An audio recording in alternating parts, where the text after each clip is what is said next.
Coucou, ma chère Julie. Hello. Je suis ravie de t'avoir ici. Et moi donc, trop contente, c'est trop beau. Hein. Merci. On va pas vous mentir, ça fait genre 15 minutes qu'on papote avec Julie. Franchement, tout ce qu'on vient de se dire, c'était génial, mais c'était en off. Donc on doit recommencer. Ouais, voilà, on doit recommencer. Ma chère Julie, qui es-tu? Peux-tu te présenter? Bien sûr, je m'appelle Julie Bourges. Avant, on me connaissait sous le pseudo de 12 février, mais j'ai changé ce pseudo il y a pas très longtemps.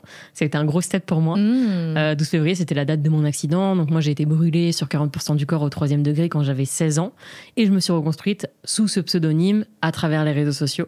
Et donc à côté de ça, moi, je suis une créatrice de contenu autour de l'acceptation de soi, de la valorisation de la différence. Et j'aime aider les autres. Je crois que si je dois donner, tu vois, un peu cette mission de vie que j'ai, c'est transmettre autour de ce qui m'est arrivé, c'est ce qui m'anime. Ça se ressent de fou. Je trouve ton authenticité de part, évidemment, ton histoire, ce que tu as vécu, etc. D'ailleurs, c'est ça que je voulais te poser comme question. Combien de fois tu as raconté ton histoire? Ça te saoule pas? Ouais, j'allais dire. Ouais. Trop, en fait, et si tu veux, même à force de la raconter, ça m'a enfermée dans un personnage. Okay. C'est ça, en fait, même plus peut-être qui m'a enfermée. Après, en plus, j'ai choisi comme pseudo 12 février, donc c'était déjà un pseudo qui était lourd à porter. Tu vois, c'est la date de mon accident. C'est violent. Mais à l'époque, je me disais vraiment, ce pseudo, ça va être un moyen de transformer la date, de transcender la date. C'est une date qui a été terrible pour moi, pour mes parents, pour tout le monde. Un souvenir tragique et dramatique sur cette date, j'aurais pu perdre la vie, tout simplement. Et donc, je me suis dit, en fait, créer mon compte Instagram et créer ce pseudonyme 12 février, si j'arrive à en faire quelque chose, j'étais déjà dans le truc de transcender encore une fois et de donner du sens à ce qui m'est arrivé, si j'arrive à en faire un partage positif, ça donnera un nouveau sens. Et c'est vrai que ça a marché, tu vois, parce que dans la rue, c'est fou. Les gens m'appelaient 12 février, à la télé c'était 12 février, il y avait tout un partage hyper vertueux autour de ça, des gens qui me disaient que grâce à 12 février, grâce au partage, ils s'en étaient sortis, donc ça c'est trop cool. Mais le problème c'est que à force de raconter mon histoire, je me suis enfermée dans 12 février. Et le pire, je pense, pour moi, ça a été de croire que parce que j'en parlais, je maîtrisais toute mon histoire et j'avais guéri de tout ce qui m'était arrivé. En gros, à 16 ans, quand j'ai quitté l'hôpital, tu vois, j'ai pas fait de thérapie, parce qu'en 2013... Ah ouais en 2013... Enfin, en gros, j'avais une psy à l'hôpital. Mais en 2013... la santé mentale, elle est pas du tout démocratisée comme elle est aujourd'hui. Non, mais pas du tout. C'est clair. Ouais, t'es une folle, quoi. Si tu vois une psy. Mais clairement, moi je te le dis, genre quand ma psychologue est rentrée dans ma chambre à 16 ans, je me suis dit, mais genre, qu'est-ce qu'elle veut? Genre vraiment, j'étais là, mais en fait, je suis pas folle, je suis juste brûlée. Enfin, vous allez pas m'en rajouter. Bref, donc ça l'a pas du tout fait. Donc quand je suis sortie de l'hôpital, j'ai demandé à mes parents de pas avoir de suivi psychologique. Et mes parents, si tu veux, ils m'ont fait confiance. Pourquoi? Parce que quand je suis sortie de l'hôpital, de suite, j'ai voulu retourner au lycée. J'ai voulu reprendre la gymnastique. J'étais gymnaste. C'est incroyable. Je suis retournée en soirée. J'avais une perruque sur la tête. Non, je te jure. Mais t'es incroyable. Et genre, du coup, mes parents, ils se disaient, bon, elle va bien. Tu vois, et il n'y avait pas... si je m'étais enfermée, Ok, ils auraient peut-être pensé à ce que je consulte. Ils m'auraient peut-être poussé à ça. Mais vu que j'étais dans une dynamique de retrouver ma vie d'ado, même si elle a plus jamais été comme avant, mes parents, ils se sont dit, bon, ça va. Ça va, elle va bien. Et puis je cachais très bien, moi, tu sais. En fait, j'ai jamais eu la place et je me suis jamais laissé la place de montrer que j'allais mal. Parce que j'ai très vite compris que tout le monde souffrait autour de moi.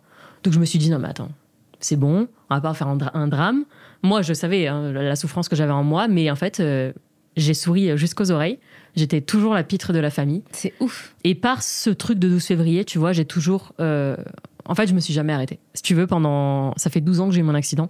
Pendant 12 ans, j'ai pas levé ce putain de pied de l'accélérateur et j'étais en fond de vitesse là, un truc de dingue. À Val, je me suis jamais arrêtée. Et du coup, t'as eu des vagues de down ou des trucs où tu t'es repris des vérités en pleine face où t'as vraiment réalisé putain, il m'est arrivé ça quoi.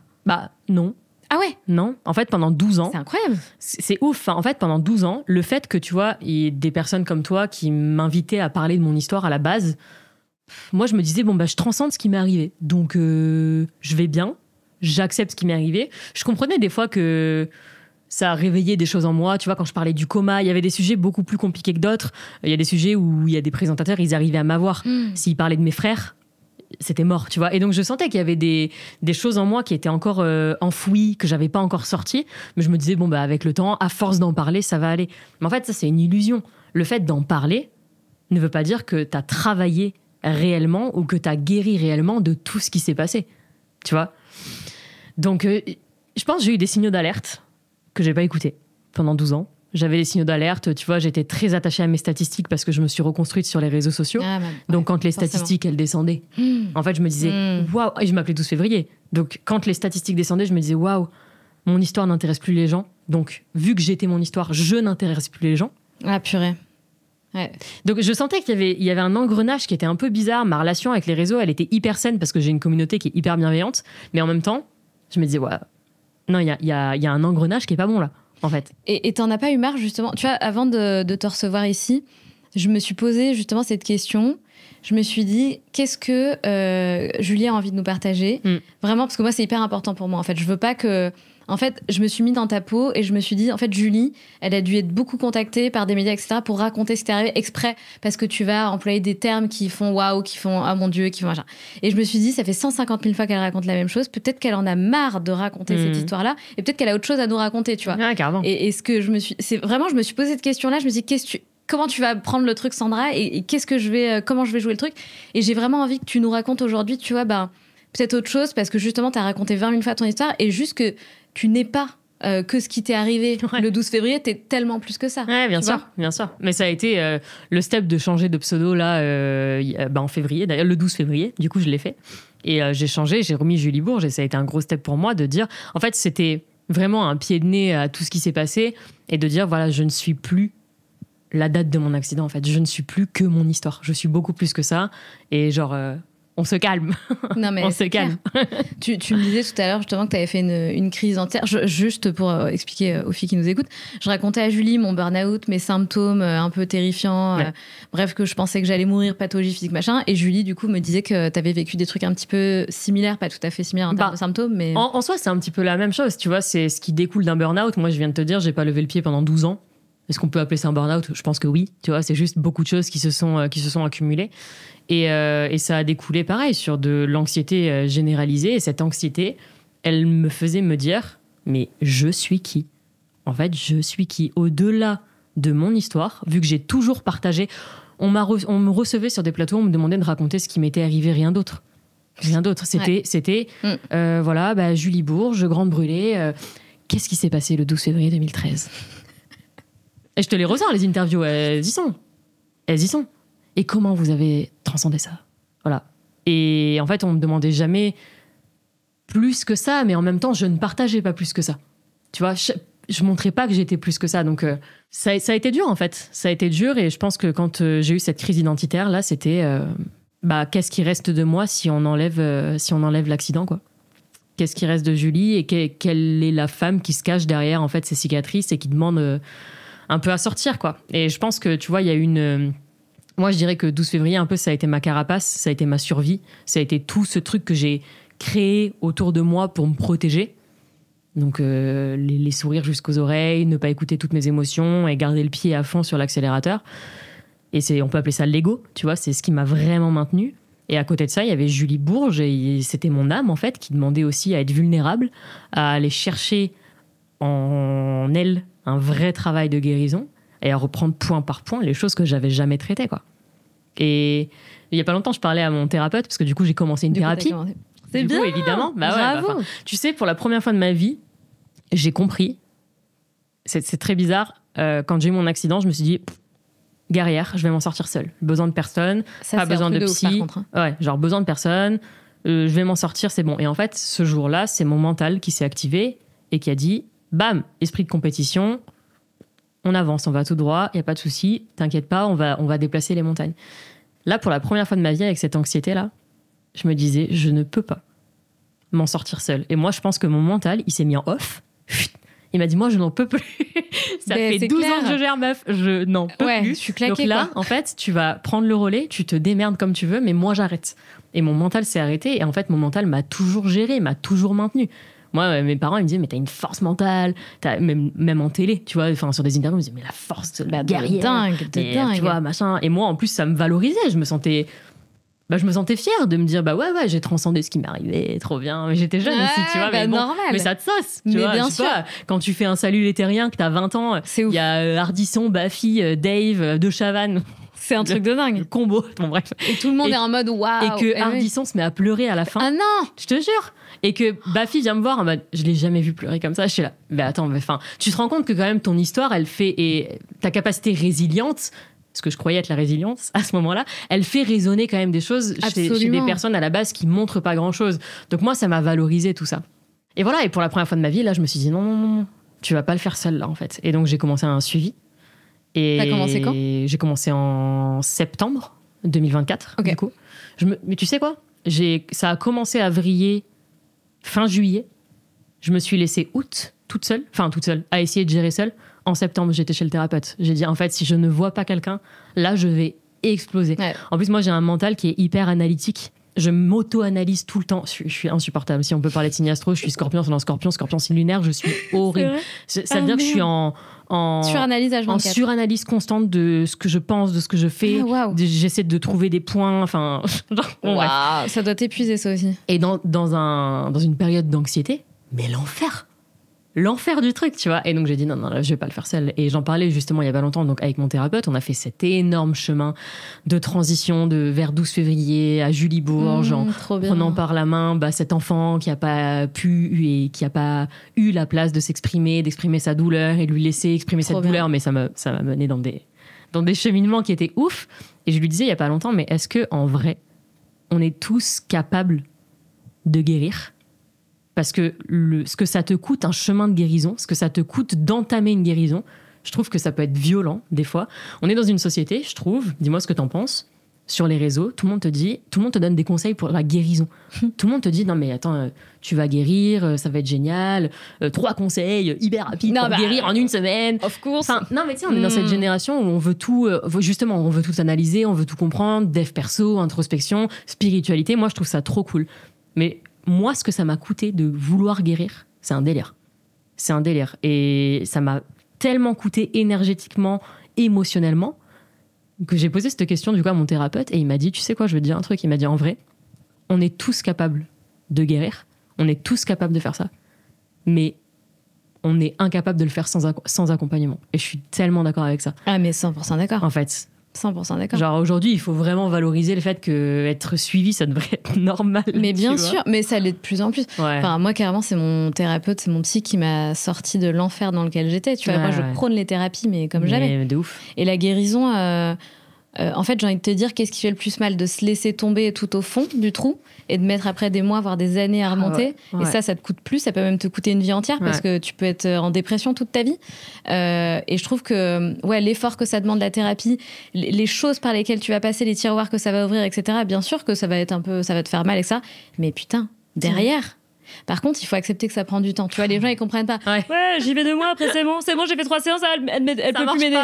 Mais mec, réveille-toi, en fait. Une thérapie, ça prend peut-être des années. C'est OK, accepte ce chemin, en fait. C'est incroyable. Accepte ça. Ah, mon thérapeute, il disait... parce que moi, je suis un peu impatiente, du coup.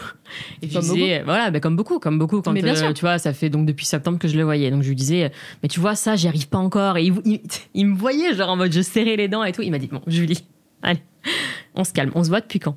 Septembre. Il m'a fait genre, OK, on se voit. Allez, au début, on se voyait à peu près 1 fois par semaine. Maintenant, 1 fois toutes les 2 semaines, on voit. Il m'a fait, en gros, sur le papier, ça fait 50 heures qu'on se voit. Enfin, à peu près, tu vois. Genre 50 heures. Il me dit donc, toi, tu penses qu'en 50 heures, chill. Il est bien ton psy, il t'explique bien les choses. Je l'adore. Il est super. Je l'adore. Je le recommanderais peut-être à certaines personnes. Moi, je le recommande tout le temps. Ah bah, bien sûr. Tout le temps. Bien sûr. Moi, je le recommande autour de moi. Je sais avec qui vraiment il peut matcher aussi. Mais il est incroyable et surtout, il est spécialisé sur l'anxiété. Et il est spécialisé sur les TCA. Et il n'y en a pas beaucoup, d'ailleurs, aussi. Donc, vraiment, il a fait un travail incroyable qu'il arrive à retransmettre d'une façon qui, moi, me correspond, qui peut ne pas correspondre peut-être à tout le monde. De toute façon, ça, c'est le propre d'un thérapeute, tu vois. Mais de tout expliquer. Et comme moi, je suis très analytique, ça m'aide énormément. Mais aussi d'être cash un peu avec moi. Ouais. Parce que, en fait, moi, j'ai besoin aussi de quelqu'un qui me... Ouais. Ah, là, tu arrêtes. Ouais, voilà. Là, tu t'arrêtes. Ouais, et puis parle. Fais pas juste... Non. Qu'avez-vous ressenti à ce moment-là? Non. Mais en fait, j'ai envie de te dire, on dit oui, le thérapeute, il faut bien le choisir, il faut trouver le bon pour ça. Mais c'est comme pour tout. Ton associé, ta meilleure pote, ton conjoint, il faut les choisir. Et accepter que ça prenne du temps aussi de trouver le bon thérapeute. Mais oui. Mais vraiment. Tu vois, c'est pas parce que tu vas chez un psy. Moi, dans mes pires périodes, là, je me suis retrouvée à faire care, donc des téléconsultations à 22h avec une psy à l'arrache pour juste vider mon sac. Un enfer. Enfin, vraiment. Je le recommande pas. Après, tu peux tomber sur la bonne personne avec un bon coup de chance. Généralement, à 22h, un coup de psy comme ça va pas t'aider à grand chose. Et j'ai essayé du coup 2 thérapeutes avant d'avoir Romuald, donc celui qui me suit aujourd'hui. Et ma première psy, elle a été tellement efficace pour moi et elle m'a tellement fait de bien avec sa douceur. Ça, c'était fin août et c'était mes pires périodes. Enfin, ça faisait partie de mes pires périodes où vraiment j'étais basse. Et d'avoir quelqu'un de très doux, ça m'a aidée. Et il y a eu un moment, tu vois, où c'est devenu un peu obsolète et où naturellement, en fait, j'ai trouvé quelqu'un d'autre pour, qui m'a vraiment plus l'idée et une idée. Des vrais taquis là, oui. Ouais, mais ça, c'est trop bien. Mais c'est bien, il te réveille un peu, tu vois. Et puis il y a des trucs, tu vois, il y a des phrases d'ancrage. Je sais pas si toi aussi t'as ça, mais moi que je retiendrai à vie et qui m'aident dans mon quotidien. Tu vois, par exemple, mon psy disait toujours Sandra, faites confiance à l'expérience. Et en fait, tu vois, à chaque fois que je décide de faire un truc, je me dis ok, en général, quand j'ai pris ce genre de décision, ça s'est bien passé ou ça s'est bien passé. Donc je vais faire confiance et je vais. J'en ai 1000 des phrases comme ça. Voilà, t'as quoi comme phrase sur l'anxiété, en fait, il m'a appris à modifier mes. Et si ça arrive, même si ça arrive. Parce qu'en fait, je m'en suis toujours sortie. Enfin, on s'en est toujours sorti vu qu'on est encore là, fatalité. Oui, absolument. Donc, tous les gens qui nous regardent s'en sont sortis au moins une fois dans leur vie. C'est vrai. Vu qu'on est toujours là. Donc, celle-là, elle m'a beaucoup aidée sur l'anxiété. Et après, là, une phrase qui m'aide énormément, c'est que moi, j'avais tendance dans mon anxiété à penser que c'était ça ou ça. À être radical en mode, mais si c'est pas ça, ça veut dire que c'est forcément ça. Et il m'a dit, apprends à faire du « et ». Avec, il m'a dit, t'es pas obligé de choisir, tu peux faire du et, tu peux si ça va plus avec une personne par exemple dans le travail, tu peux faire du et trouver quelqu'un d'autre qui t'accompagne là où ça marche pas ailleurs, tu vois. Et j'étais c'est vrai qu'on peut voir les choses comme ça, c'est vrai. C'est trop bien. Il est excellent. Et comment elle s'est manifestée toi Julie, ton anxiété? Je mangeais plus. Honnêtement, t'avais comme moi, t'avais plus faim. Bah non. Moi, c'est pareil, j'avais je vomissais même faim. Non. J'arrivais plus à manger.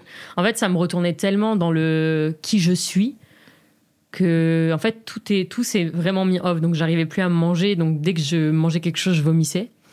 Et après, moi, mon anxiété, elle était vraiment localisée au niveau du cœur et mon cœur se mettait à battre. Et je me disais, mais je vais jamais réussir à calmer ce cœur, quoi. Enfin, j'avais l'impression qu'il allait juste sortir de ma poitrine, se déboîter, et je me tenais, du coup, je me revois faire, mais tu vois, je mettais ma main là, comme ça. Et je sentais mon cœur et je me disais, mais quand est-ce que ça va s'arrêter? Quand est-ce que ça va s'arrêter? Et je passais mes journées sur mon canapé. J'ai une méridienne et j'étais toujours dans l'angle du canapé. Et mes journées, c'était déjà, je ne dormais plus, je ne mangeais plus. Donc, je faisais aussi des insomnies. J'essayais de me coucher. À 4h du mat, en fait, tout était déréglé. Mon psy, qui est aussi sophro à côté et tout, il m'a expliqué plein de choses sur la cortisol, etc. Et donc, ça augmente en fait l'hormone du stress et tout. Et en fait, moi, c'était tellement déréglé que du coup, en gros, quand tu te réveilles, ta cortisol, elle s'active et c'est ça qui va te réveiller. Et c'est juste que quand c'est déréglé, ça part trop vite. Et moi, c'est ça qui me réveillait. Et donc, à 4h du mat, en fait, j'avais le cœur en chamade, j'arrivais pas à me calmer. Donc, je partais dormir sur le canapé. Et mes journées, c'était ça. J'arrivais pas à manger. J'avais perdu 4-5 kilos. Et c'est la première fois de ma vie, dis-toi, où j'ai eu en fait, c'est incroyable, c'est mon oncle et ma tante qui étaient venus en vacances dans les Landes. Moi, on est très famille, tu vois. On s'est tous reconstruits ensemble après mon accident. Enfin, on a toujours fait les Noëls ensemble, les anniversaires ensemble et tout. Et mon parrain et ma tante viennent dans les Landes. Et ma tante s'assoit à côté de moi et j'explose, en fait. J'explose. Et là, elle me regarde, elle me dit, mais qu'est-ce qu'il y a, Julie? On parle de gens qui m'ont jamais vu pleurer, même quand j'ai été brûlée. Ou très rarement. C'est fou. Des gens qui m'ont vu que sourire, que faire la fête, que mettre l'ambiance. Tu vois, dans les repas de famille, si c'est mort, c'est moi qui vais faire des grosses vannes, qui vais essayer de dynamiser le truc tout le temps. Et donc là, j'explose. Mais c'est pas j'ai 3 larmes. C'est je suis en PLS. Et là, ma tante, elle comprend pas. Vraiment, elle avait dit à mes cousines, je l'ai jamais vue comme ça, je ne comprends pas ce qui se passe. Je ne comprends pas. Et mes parents devaient arriver 2 jours après. Et j'ai appelé ma mère. Et elle m'a dit, bon, on arrive dans 2 jours et tout, machin. Et là, j'explose au téléphone, pareil. Et je dis, j'ai hâte que vous arriviez et tout. Elle me fait, mais qu'est-ce qu'il y a? Qu'est-ce qu'il y a, Julie? Qu'est-ce qu'il y a? Elle est en panique, tu vois. Qu'est-ce qui se passe et tout? Je lui dis, je crois que j'ai tout qui remonte, je comprends pas. Je crois que j'ai tout qui remonte, je sais pas, je comprends pas. Et ma mère, elle m'a dit, mais Julie, on t'a vu pleurer une seule fois à cause de l'accident. Une seule fois. À l'hôpital. Elle m'a dit, comment tu voulais Non, mais c'est clair. Comment tu voulais que ça te rattrape pas à un moment, quoi. Donc voilà, j'ai juste entamé le taf qu'il était temps de faire. J'allais dire que j'aurais dû faire, mais en fait, non. Mais non. Ouais, il n'y avait pas de timing, tu vois. Ouais, voilà. Ouais. Qu'il était temps de faire maintenant, quoi. Exactement. Ouais. Si ça devait se faire comme ça maintenant, et c'est très bien aussi. Enfin, carrément. Tu vois, il y a pas une seule manière de faire ton process de guérison. Je pense que, encore une fois, c'est propre à chacun. Et comme tu disais, quand on est prêt à le faire, tu vois, prête à guérir, prête à heal, tout ce que tu as gardé au fond de toi, genre tout ce qui est caché. Et d'ailleurs, tu as sorti des choses un petit peu... Est-ce qu'il y a des choses qui sont sorties que tu n'avais jamais exprimées ou pensées? Ouais. Ou des flashbacks qui sont revenus? Il y en a plein. Franchement, il y en a plein que je garderai sûrement pour moi. Mais oui, forcément. Tu as forcément des points qui ressortent. Donc, tu as vraiment gardé des trucs. Ou même, c'est con, hein, ou même, je vais prendre l'exemple de ma relation. Moi, dans ma relation, j'étais très... c'est peut-être pas le bon terme, mais dépendante affective un petit peu. En tout cas, j'avais tout le temps besoin de la validation des autres, parce que je me suis construite en plus avec la validation des réseaux sociaux, donc je pense que j'ai beaucoup fonctionné comme ça, même dans mes relations. Et j'étais très attentive à si mon mec, il allait peut-être un jour me tromper. Donc j'analysais beaucoup ce qui se passait. Pour moi, être comme ça, c'était juste moi. Il n'y avait pas d'élément déclencheur, c'est juste moi, Julie, l'entité Julie, je suis comme ça et je préfère être sur mes gardes, mais pas du tout. Ça, c'est juste des systèmes d'autodéfense où en fait, je me suis rendu compte que y a des relations autour de moi qui m'ont fait réagir de cette manière-là. Et c'est juste que dans tes façons de réagir qui en plus te font du mal au quotidien, c'est clair. T'apprends à aller les chercher un petit peu partout et à dire ah mais ça en fait ça vient de là. Ah, mais ça, en fait, ça vient de là.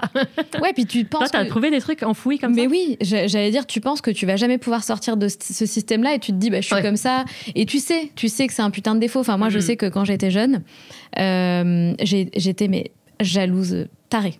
Genre vraiment, j'avais un manque de confiance en moi. Mais parce que ma première histoire d'amour m'a. Moi, je croyais au prince charmant. Ça vient tout le temps de ça. On les remercie pas. Il se reconnaîtra. Bref, l'histoire, ma première histoire d'amour complètement dingue et vraiment ça nique, pardon pour le terme, mais je suis désolée, faut un mot fort. Faut dire les choses. Voilà. Mais ça te tue.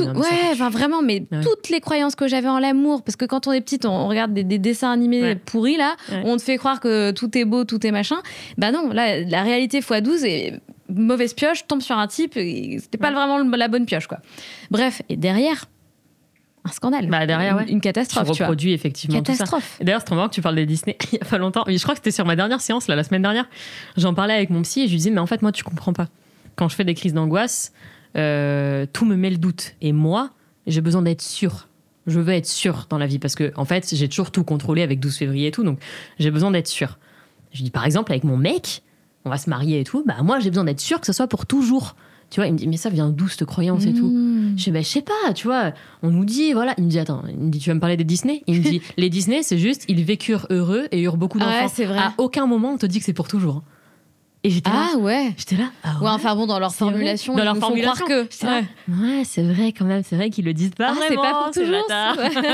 C'est peut-être que pour 2 ans. Peut-être merde. Des enfants très heureux, mais 2 ans. Pas plus. Donc voilà. Donc, non, mais je pense que. Oui, ça réveille des choses en nous il faut être prêt, en tout cas, il faut être prêt à accepter que ça va pas être facile, mais que ça en vaut la peine. Mais complètement. Voilà. Mais complètement. T'es nostalgique de la meuf que t'étais avant ou pas? D'une certaine manière? Alors, oui. Alors attends, non, je vais répondre à ta question correctement. Déjà, juste pour clôturer ce truc de j'étais hyper jalouse et après j'ai fait ma thérapie, ça a changé ma life. En fait, laisse tomber le gain de confiance en moi quand tu fais ta thérapie, que tu comprends que machin. Moi, je vis un peu ça du coup là en ce moment. C'est le jour et la nuit. Le jour et la nuit. Bref, je suis une meuf normale quoi maintenant. Tu vois, j'ai l'impression en tout cas. Bref, est-ce que je suis nostalgique de la personne que j'étais avant? Je suis énormément nostalgique du passé, tout le temps.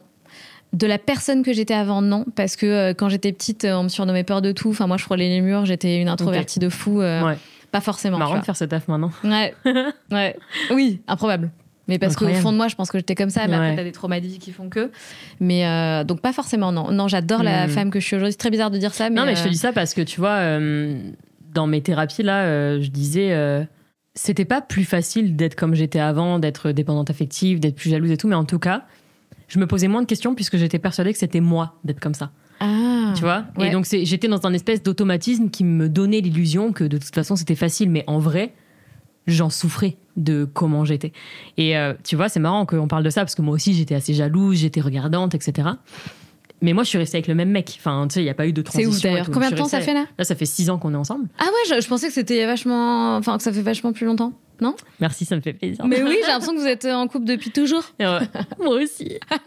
Non, et pour toujours, ça va faire rajouter avec ma mec. Et pour toujours, putain. Et du coup, mon thérapeute, s'il voit ça, il va me tuer parce qu'on a eu cette discussion. Il me dit pour toujours, t'arrêtes en fait. Bon, ouais, c'est trop drôle. Et donc, du coup, je suis restée avec le même mec, donc avec Flav. Et en fait, donc, Flav, il m'a connue pendant 5 ans. 5 ans et demi, en mode un peu jalouse, un peu dépendante affective. Après, tranquille, pas tarée non plus. Mais, tu vois, il partait bosser. Je lui demandais toujours, mais il y a qui du coup au resto avec vous? Est-ce qu'il y a des meufs? Enfin, j'avais besoin, voilà. Mais ça, c'était mon manque de confiance en moi parce que lui, dans sa vie et dans notre couple, à aucun moment, je te jure, il m'a fait ressentir une seule fois, fois qu'il pouvait se passer quelque chose et tout. Genre, il m'a jamais donné matière à m'inquiéter. Complètement, je vois très bien. Genre, c'est un mec qui, s'il regarde une meuf ou quoi, genre limite, il va me le dire en mode, elle est bien sapée. Enfin, tu sais. Genre, tout est sain chez lui. J'adore. On les adore. C'est très bizarre quand t'as connu d'autres relations, mais tout est sain chez lui. Et du coup, quand j'ai commencé à bosser sur moi, donc transition, machin, bah, d'un coup, plus de jalousie, plus de dépendance affective et tout. Et moi, là, ça a été le vide, en fait. Je me suis dit, bah, je l'aime encore. Ah ouais, je comprends. Et ouais. Ouais, parce que tu te suffis. Toute ta vie. Oui, tu es bien avec toi-même, toute seule. Ouais. Et non, même pas ça. C'est toute ta vie, on t'a appris à aimer d'une manière qui était toxique. Ouais, c'est vrai. Et du coup, on t'a appris que la toxicité, c'est ça l'amour, en gros. Et que ça doit vibrer, et que tu dois t'inquiéter, et que tu dois rester en alerte. Ouais, tu dois rester en alerte. Et donc, ma passion, mon intensité, je l'ai trouvée dans le fait d'être jalouse, dans le fait... Bon, voilà. C'est marrant, c'était totalement pareil pour moi. Et quand ça a commencé à switcher, bah, j'ai eu envie dans moi de... Bah, est-ce que du coup, je l'aime encore? Est-ce que c'est normal ce que je suis en train de vivre? Et du coup, bah, ce qui est trop bien avec Flav, c'est qu'en fait, je peux en parler. Et je lui disais, putain, mais ça me fait trop bizarre. Il me disait, mais mon chat, je suis partie pendant 1 semaine, tu m'as même pas demandé avec qui j'étais. Mais ça, c'est lunaire. C'est lunaire autant pour lui que pour moi. Et en fait, tu vois, on en parlait ensemble, on se dit, non, mais en fait, on revit, en fait. Mais de ouf. On revit parce qu'on se rend compte que la relation, maintenant, elle est beaucoup plus saine, elle est beaucoup plus viable aussi pour lui, parce que lui, je le charge pas, je le charge plus. Pour l'autre, bah bien sûr. Tu vois. Et mais j'ai eu quand même cette phase, et je pense que c'est important de le dire, tu vois, sur ce podcast aussi, de dire que bah, quand tu guéris, tu vas avoir des phases de transition qui vont peut-être soit te rendre nostalgique de la personne que tu étais avant, ou qui vont te remettre en question sur certaines choses. Moi, je te dis, et ce que j'ai dit à mon thérapeute aussi, c'est trop ouf avec ce qui se passe. J'apprends à être seule tout en étant en couple. C'est un putain d'exercice. Mais j'adore. Mais vraiment. Je vois très bien. Mais ça rend pas l'exercice plus facile. Non. Honnêtement, parce que je pense que j'aurais eu plus de facilité, entre guillemets, à le faire seule. Mais s'il n'y avait pas eu Flav, j'aurais pas bossé autant sur moi. Et ce qui m'a fait bosser autant sur moi, c'est la peur, entre guillemets, de le perdre. Ouais, bien sûr. Parce que je l'aime tellement d'un amour inconditionnel que genre... Tu veux le rendre heureux. Bah ouais, que je veux me rendre heureuse aussi et que je me dis, en fait, je sais que notre couple, il en vaut la peine. Mais je me suis vraiment... Ça peut me tirer les larmes. Je me suis vraiment battue, mais genre battue pour nous.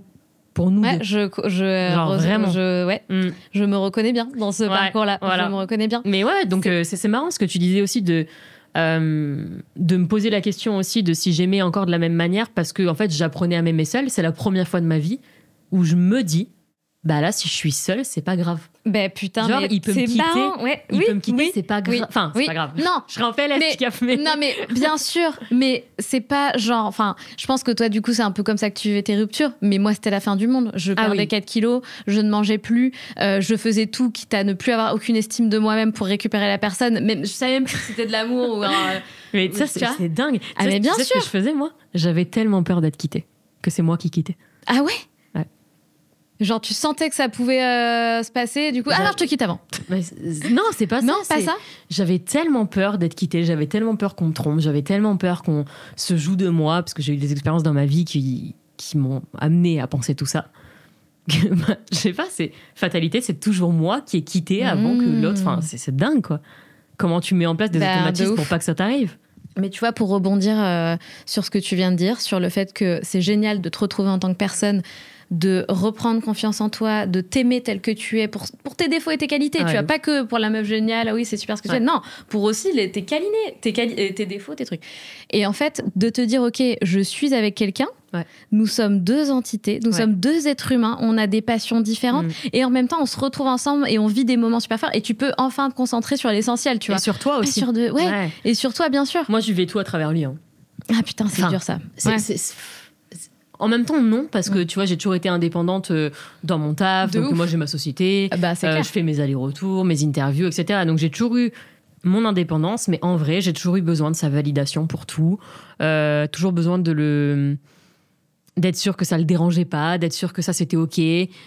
Alors qu'aujourd'hui, en fait, je prends juste mes décisions d'abord par moi-même, en mode, et après on peut en parler, mais c'est juste, d'abord c'est ma décision, et ensuite on en parle, tu vois. Et avant, tout était inversé. Je vivais vraiment à travers notre relation. Il y a énormément de femmes qui font ça. Nous, on le voit dans notre académie. Tu as beaucoup de femmes qui disent tout le temps, avant de prendre la décision, je vais en parler à mon conjoint. Et aujourd'hui, je le comprends parce que je suis quelqu'un de tolérante et je peux comprendre. Mais au fond de moi, je ne le comprends pas. Je ne comprends pas. Mais moi, je demande jamais. Alors ça, c'est un truc que j'ai jamais fait. Par contre, je n'ai jamais demandé à mon conjoint si oui ou non. Mais jamais. Mais ça me viendrait même pas à l'idée, en fait. Enfin, c'est dingue. Tu vois non, pourquoi? C'est pas mon père. Enfin, tu vois, c'est mon mec, en fait. Tu demandes pas à ton père non plus. Non, mais quand t'es jeune, tu demandes à tes parents, tu vois, est-ce que, qu'est-ce que vous en pensez? C'est que t'as tellement besoin tu t'es tellement construite à travers ses yeux, à travers sa validation. Moi, je peux comprendre ça aussi. En fait, tu te sens accompli à travers l'autre. Et du coup, c'est un cercle vicieux parce qu'à la fin, tu sais plus prendre de décisions par toi-même, t'as toujours besoin de la validation de l'autre et ça peut étouffer aussi ta relation, tu vois. Complètement. Et de guérir sur toi, j'enverse l'interview, j'en sais débile, parce que j'ai trop envie de savoir du coup, de travailler sur toi. Est-ce que tu as fait des tris amicaux, etc.? Pas du tout. T'as perdu des gens ou pas du tout? En plus, c'est ce qu'on m'avait toujours dit. En gros, oui, si tu deviens entrepreneuse, nanan, tu vas perdre des gens. Et si tu travailles sur toi... Enfin, en fait, non, c'est pas ça qu'on m'avait dit. Donc, si tu deviens entrepreneuse, tu risques de perdre des gens, ce qui n'est pas arrivé. Et la chose aussi qu'on m'avait dit, c'est... Tes vrais amis, c'est ceux qui sont là quand ça va mal. Et en fait, j'ai très vite compris, quand j'étais en burn-out, au bout de ma vie, etc., que j'avais des vrais amis qui sont très importantes pour moi, qui n'étaient pas en mesure d'être là pour moi à ce moment-là. Et en fait, j'ai très vite compris que c'était ok. Je peux pas te dire comment j'ai compris ça, mais je me suis pas dit, bah tiens, elle, je vais la rayer de ma vie parce qu'elle a pas été là. Parce que non, t'as des gens qui peuvent pas comprendre. T'as des gens qui ne voient même pas à quel point tu vas mal. Tu vois ce que je veux dire? Il faut aussi se mettre à la place des autres. C'est pas tous des psys pour toi, en fait. Tes amis, c'est pas des thérapeutes. Donc oui, ils vont être là à leur manière. Puis ils sont là à leur manière sur d'autres Exactement. choses. Donc non, je pense que je suis assez cool, mine de rien. Pourtant, je suis exigeante en amitié et tout, mais non, j'ai pas eu de... Trop bien. Toi, oui, t'as eu des déceptions à ce niveau-là? Non, pareil, je te demande parce que c'est souvent des choses qui se disent aussi. Non, mais par contre, tu vois, moi, j'ai juste réappris à me positionner, en fait. Je donnais beaucoup. Carrément. Je donnais beaucoup trop. Et donc, j'aime bien dire, j'ai juste récupéré mon pouvoir personnel, en fait.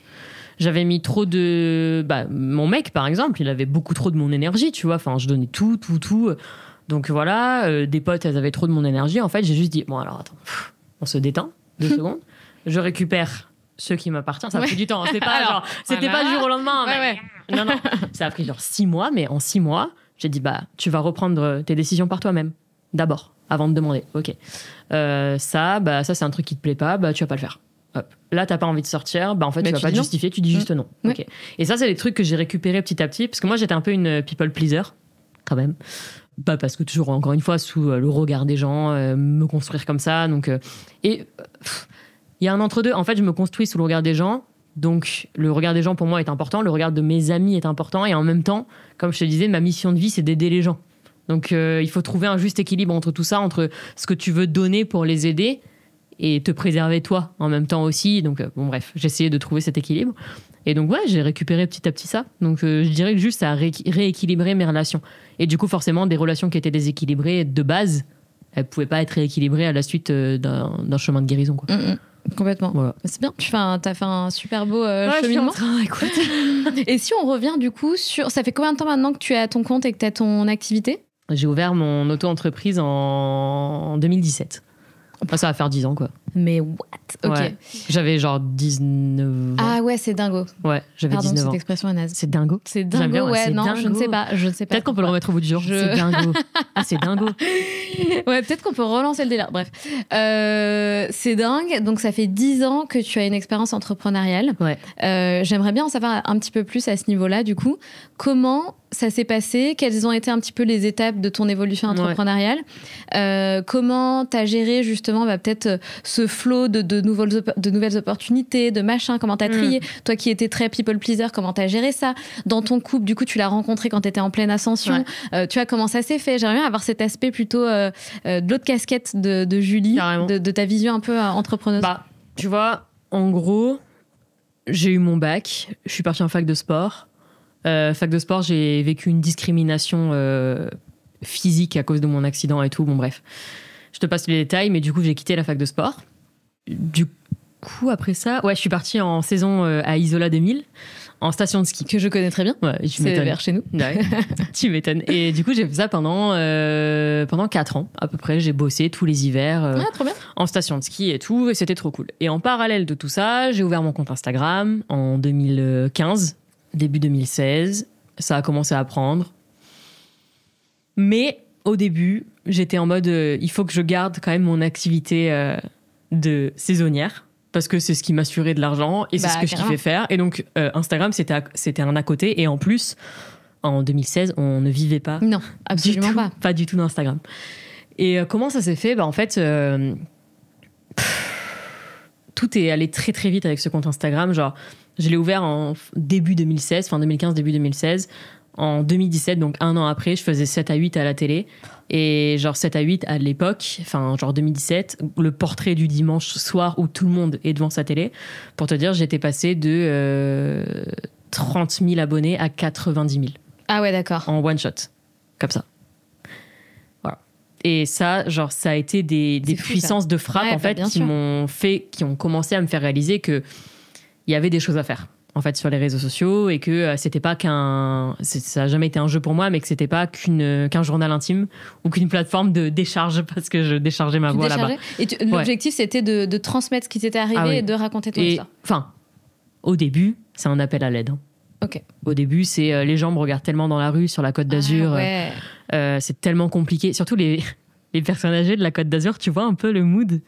Les mamies niçoises, là, tu les as ou pas? Ouais, je vois très bien, ouais. Et ben, j'ai vite compris que je pouvais pas trop me mettre en short et en t-shirt sur la Côte d'Azur si moi, j'ai passé 5 ans de ma vie couverte, de la tête aux pieds, pas de robe, pas de maillot, j'allais plus à la plage, j'avais toujours une écharpe autour du cou et je me suis acceptée en Espagne, pas du tout en France. Wow. Et c'est parce que je suis partie en Espagne et que des gens m'ont dit mais attends, mais ton histoire elle est super. Ah ouais. Que genre tu te rends pas compte, tes cicatrices elles sont géniales et tout machin, que je me suis dit donc si j'ai réussi à le faire en Espagne et que les gens ont cette vision, c'est qu'il y a un truc à faire en France et que c'est pas moi le truc, c'est les gens en fait qui... Bon. Ton histoire t'a décomplexé à mort en fait. Ouais. Mais donc voilà, et donc en fait je me rends compte qu'il y a un truc à faire un peu sur Instagram et puis 2017 c'est un peu le début des premiers placements de produits. Et je signe mon premier contrat avec Foodspring à l'époque, qui est une marque de compléments alimentaires, parce que moi, je faisais beaucoup de fitness aussi en parallèle. J'ai toujours été très, très sportive. Donc, mon compte, c'était beaucoup d'acceptation, beaucoup de cicatrices. Je montrais ma différence, mais en même temps, je faisais du sport. Et je voulais montrer que c'est pas parce que tu as eu un accident que tu peux pas faire du sport, etc. Et je pense, juste pour ajouter un truc par rapport à ça, je pense qu'au-delà du fait que tu as eu ton accident, que tu as été brûlée, etc., je pense que tu as fait du bien à toutes les femmes. Parce que, en fait, je pense que il y a beaucoup de femmes qui ont du mal à montrer mais qu'on soit fine, qu'on soit bien gaulée, un peu plus épaisse, etc. Je pense qu'en fait, on s'est dit putain, mais en fait, si elle est à l'aise de le faire et qu'elle décomplexe de ouf, putain, mais nous aussi en fait, tu vois. Genre, je peux montrer mes vergitures, mon bouton qui est sur la cuisse. J'ai une abonnée, elle m'a dit ça il y a pas longtemps. Elle m'a dit tu te rends pas compte le bien que tu fais juste en postant une photo en fait. Mais bien sûr. Et c'est vrai que moi j'oublie que genre juste une photo en maillot, parce que tu sais, moi j'oublie que je suis brûlée, donc quand je me regarde dans le miroir, je vois plus mes cicatrices. Maintenant ça fait 12 ans, heureusement. Merci. Mais c'est vrai que pour les gens, quand je poste une photo en maillot, à quel point ça peut faire du bien à la femme juste de voir que moi j'accepte et que je me mets en maillot sur une plage.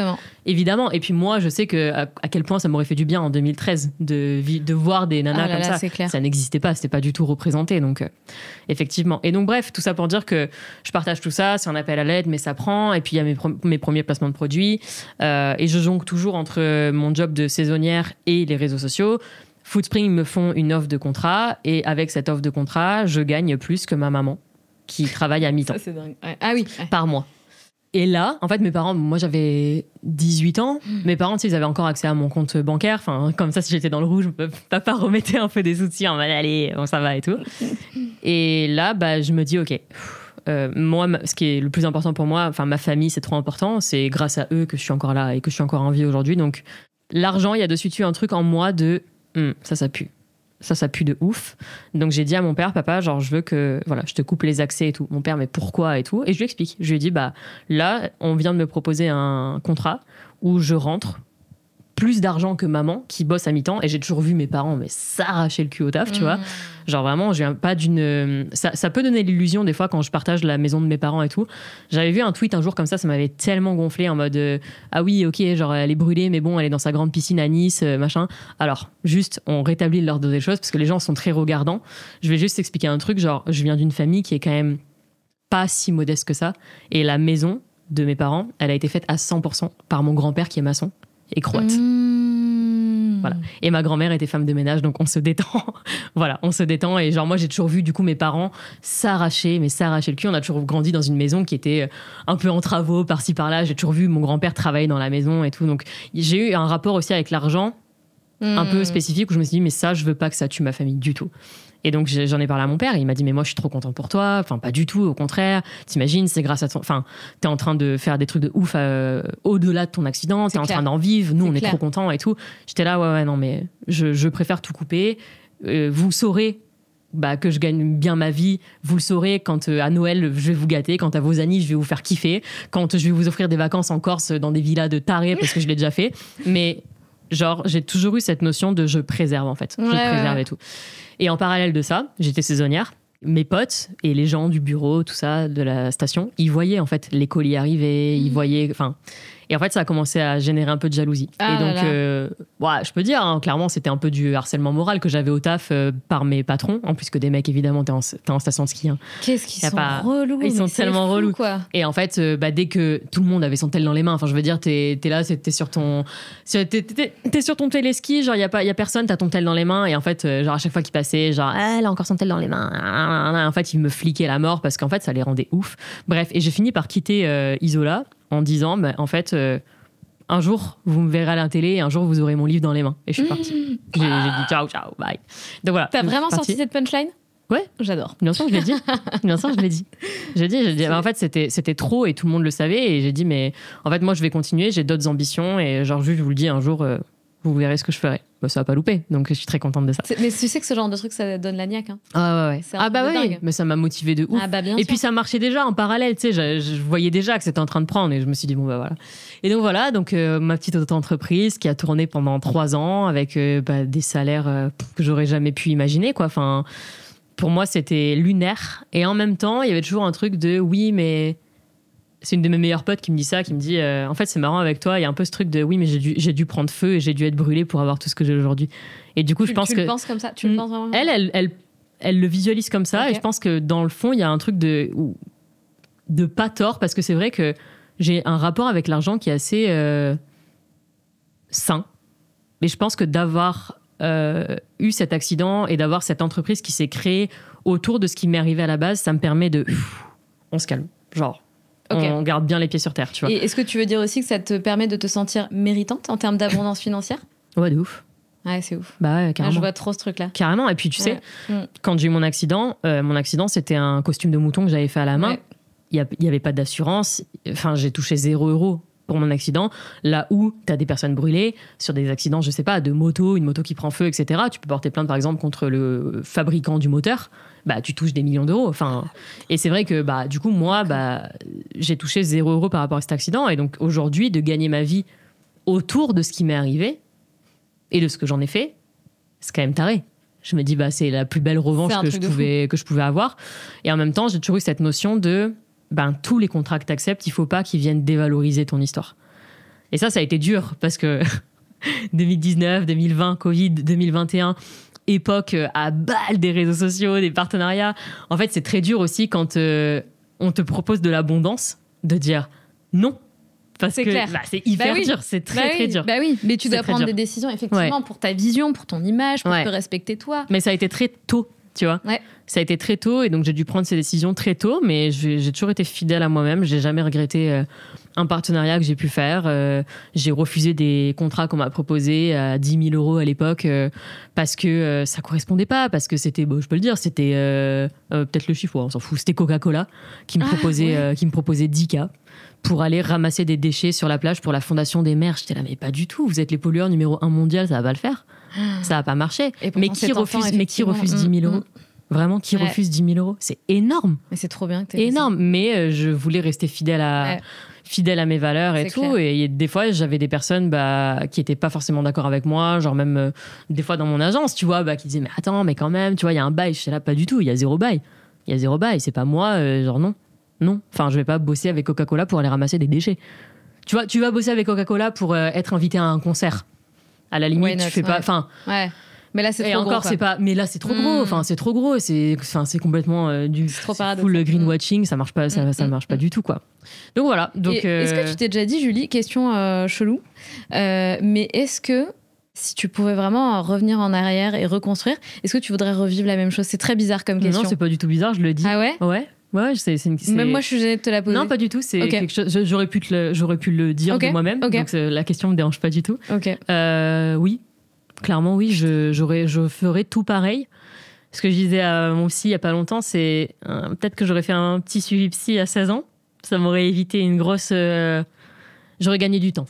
Enfin, j'en ai pas perdu. C'était le bon moment de le faire maintenant.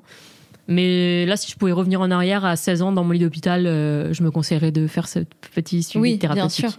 Parce que ça m'aurait aidé beaucoup plus. Mais en même temps, c'est de ne pas avoir eu de suivi psy qui m'a permis aussi de créer toute cette... Ouais, t'avais cette rage de créer, en fait. Ouais, j'avais cette rage de transcender ce qui m'était arrivé. Et tu peux pas accepter l'inacceptable, en fait. C'est fou. Toi, tu te rends compte? C'est fou que tu sois prête à revivre, j'imagine, l'horreur que t'as vécue. Parce que finalement, tu as réussi à transformer toute une vie, tu as créé ton job, ton métier, un univers, tu as transmis une communauté. Ouais, puis il y a d'autres choses, tu vois. Là, maintenant que je suis sortie un peu du truc de 12 février, je sais pas, j'ai d'autres choses en moi où j'ai encore envie d'échanger avec des femmes, je pense à plein de projets, j'ai envie d'amener, tu vois, comme je t'ai dit, moi, les interviews, elles m'ont enfermée dans mon histoire. Là, il y a pas longtemps, j'ai sorti mon projet À Découvert. À Découvert, c'était vraiment genre prendre des personnalités et leur dire non, t'as pas compris. Genre, on va pas te poser les questions qu'on te pose d'habitude, on te met face à un miroir on te sort du rôle que... On le connaît, le rôle que t'as créé, et nous, on veut l'à côté, quoi. Sûr. Et moi, j'aurais tellement... En fait, c'est ce dont j'aurais eu besoin à l'époque, tu vois. Où j'aurais eu besoin d'une meuf comme toi qui serait là en mode, nous raconte pas ton histoire, meuf, c'est bon, tu vois, on l'a entendu 18 fois. Mais en vrai, je te dis ça, mais c'est paradoxal parce que quand on me disait ça en mode...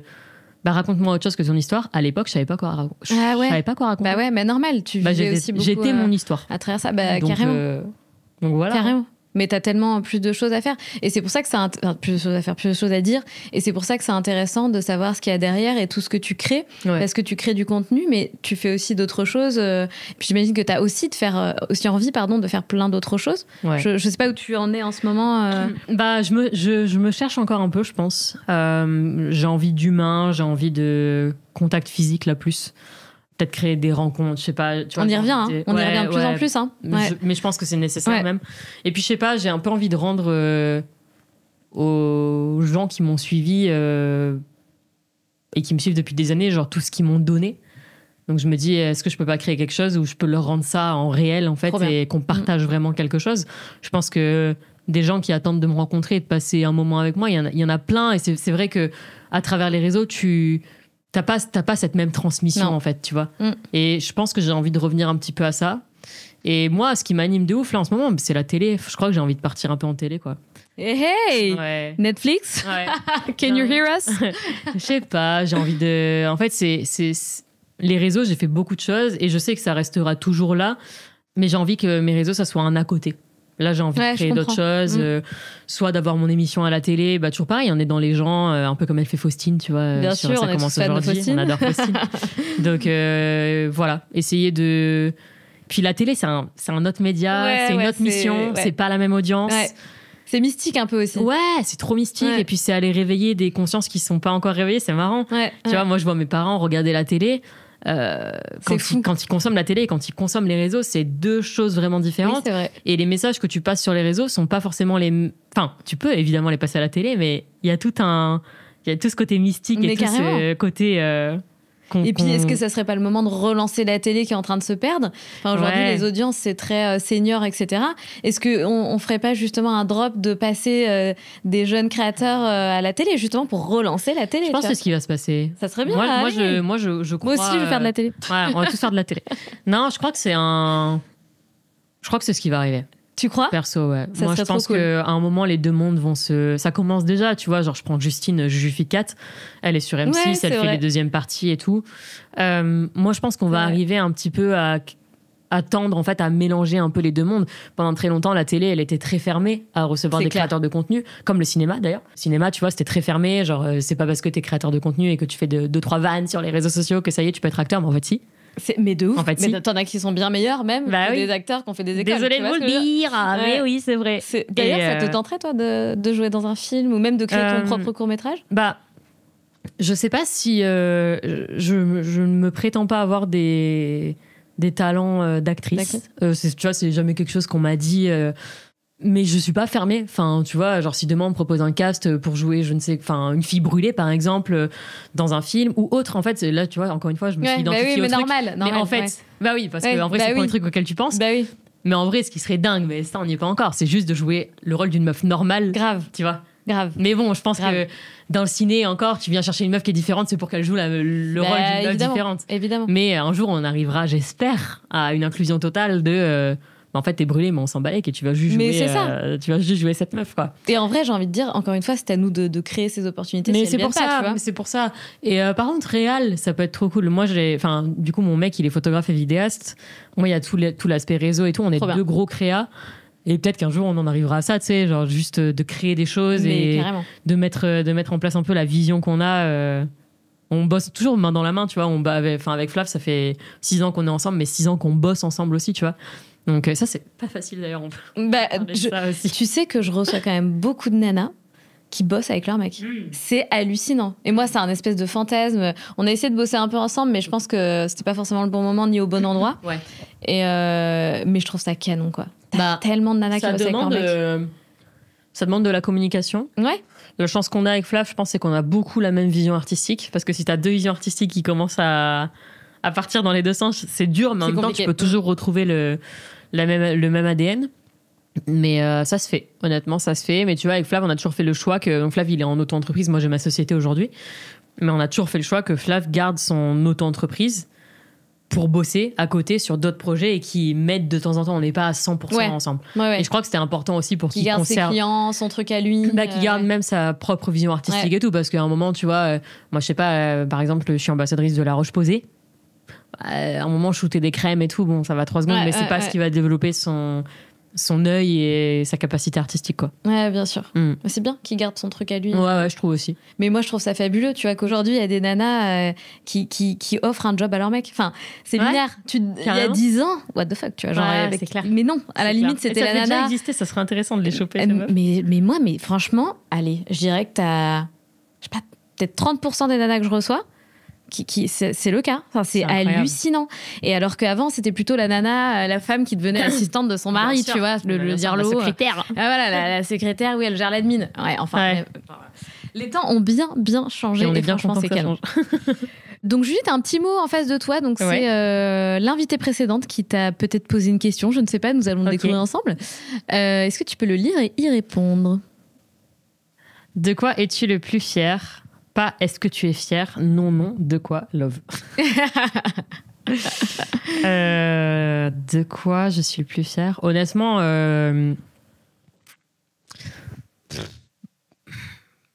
j'ai envie de dire de moi. Là. Je suis fière de moi, je suis fière de tout ce que j'ai créé, de tout ce que j'ai fédéré. C'est rare que je me le dise parce que je suis quand même très dure avec moi-même. Mais... je suis fière même de ma relation, je suis fière de la vie que je me suis créée, en fait. Tu vois, d'avoir transcendé tout ce qui m'est arrivé, l'été dernier encore, en fait, d'avoir eu de suite le déclic de commencer une thérapie En fait, c'est ça. En fait, chez moi, je pense que ce dont je suis le plus fière en moi, c'est ça, c'est ma capacité toujours à rebondir et à créer de belles choses autour de moi. Et je pense qu'aujourd'hui, je suis fière de la vie que je me suis créée. Bah, tu peux. Franchement, tu peux. Et t'es très réactive. Action, réaction, problème, solution. Ouais. Et ça, c'est une belle qualité. La dernière petite mission que je te donne, c'est de regarder du coup notre petite caméra principale du milieu. Okay. Et puis, bah, tu vois, t'as quand même une histoire qui est waouh. On va pas, voilà. Hein. Clairement, ton accident, ce que t'as vécu, c'est un truc de ouf. Je sais pas du tout comment j'aurais pu rebondir et comment j'aurais réagi de découvrir ma peau brûlée, mon physique transformé, etc. Je pense que ça aurait été très, très dur pour moi. Et je pense que tu as un message à passer, tu vois, à toutes les nanas qui ont peur de faire des trucs dans leur vie. Mais en fait, est-ce que finalement, elles se rendent compte qu'elles n'ont... Enfin, qu'il y a rien de si grave, tu vois. Ouais. Tu vois ce que je veux dire ? Quand t'as vécu un truc comme ça, tu sais ce qui est grave. Ouais, mais en fait, tu vois, pour avoir rencontré des gens, au début, moi, j'avais beaucoup de mal avec des gens qui étaient moins accidentés que moi. Ça m'est déjà arrivé. Hein. Enfin, moins accidentés, je veux dire moins marqués. J'avais rencontré un jour une femme... je vais pas trop donner de détails, mais j'ai rencontré une femme un jour qui m'a dit mais moi j'ai énormément souffert, j'ai été brûlée aussi et tout, et je voyais pas de brûlure sur elle, donc voilà. Et en fait à un moment elle lève sa manche, elle montre son bras et elle avait genre une cicatrice comme ça de brûlure, un trait en fait.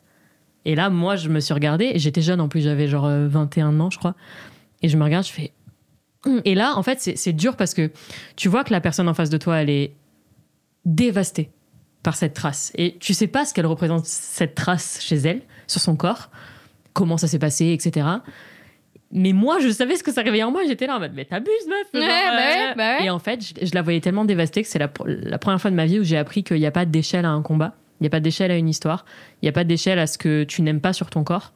Peut-être que moi, j'arrive à accepter la totalité de mon corps, mais que genre une femme ne va pas réussir à aimer son poignet parce que genre son poignet représente une histoire qu'on n'a pas, tu vois. Donc j'ai appris, tu vois, à baisser aussi mes standards par rapport à ma propre douleur et à comprendre qu'on la vit pas tous de la même manière. Ouais, alors oui, je comprends et franchement, hyper honorable ce que tu dis, mais je me dis, c'est là où on peut peut-être aider des gens et où on a un rôle à jouer, ça, tu vois. Contre, bien sûr. Dédramatisons, putain. Ouais. Et moi aussi, putain. On a toujours pire autour de nous. Mais oui, et en fait, plus on va apprendre à dédramatiser et plus on va arrêter Mais moi, je suis la première à être complexée parce que j'ai des taches de boutons, parce que si... Et à chaque fois, je suis là... Ta gueule. Calme-toi. Ta gueule. Genre, tu vois, genre, vraiment, stop. Arrêtons ces espèces de trucs-là, auto-centrés, de trucs, de machin. Tu vois, et si on pouvait aider les gens à se sentir mieux, à justement arrêter de souffrir pour une petite trace ou un petit truc, putain, on a d'autres choses à faire dans ce monde. Tu vois ce que je veux dire ? C'est là où je veux en venir.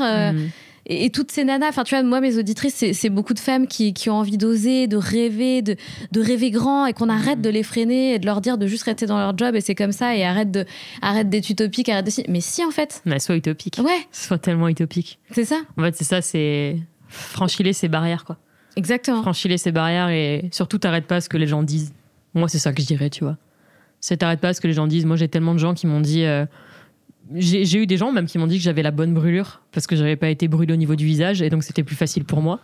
Je te jure, hein, j'en ai des retours comme ça. Ou que mon compte ne représente pas le combat d'un grand brûlé. Bah MDR, tu veux quoi ? Tu veux que je retourne en réa et que je te montre ce que c'est la réa ? Je l'ai fait, j'ai fait des vidéos avec Brut, j'ai fait le parcours d'un grand brûlé. J'ai fait mon rôle aussi, mais à la fin, être un grand brûlé, c'est aussi genre retrouver sa vie. Être accidenté, c'est aussi retrouver une vie en ayant ton accident, mais juste en continuant de vivre au-delà de ce qui s'est passé. Genre, venez, on reste pas enfermé dans tout ça. Grave. Et donc, franchissez-les ces barrières parce que ce qui vous attend derrière, c'est quand même très beau. Mais oui, de ouf. Merci Julie. Merci à toi. À très bientôt. Oui, c'était trop cool de t'avoir ici. Salut Julie. Salut.